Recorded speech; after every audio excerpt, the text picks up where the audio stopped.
رسول الله مبارک وی چې ښایسته نوم به هغه وي چې د هغې نسبت الله نومونو ته وشي. الله رحمان رحیم دې ته نسبت وشي. عبدالله، عبدالرحمن، عبدالرحیم، عبدالجبار، عبدالقهار، عبدالستار دا بهترین نومونه د یو ښایسته نوم وله کېده. او تفاول وکړه.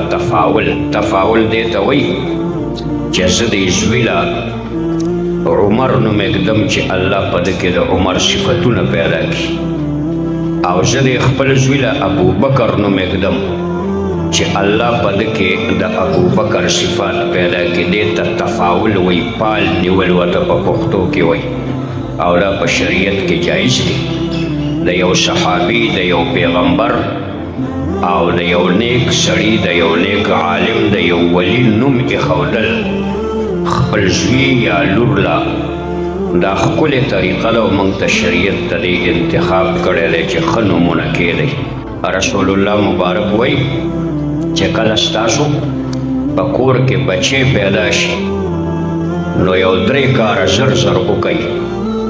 یو ورته په غوږ کې اذان وکوئ، او بل وله یو ښایسته نوم منتخب کړئ، او عقیقه وله وکوئ، صدقه وکوئ چې برکت ورسره ملګری شي.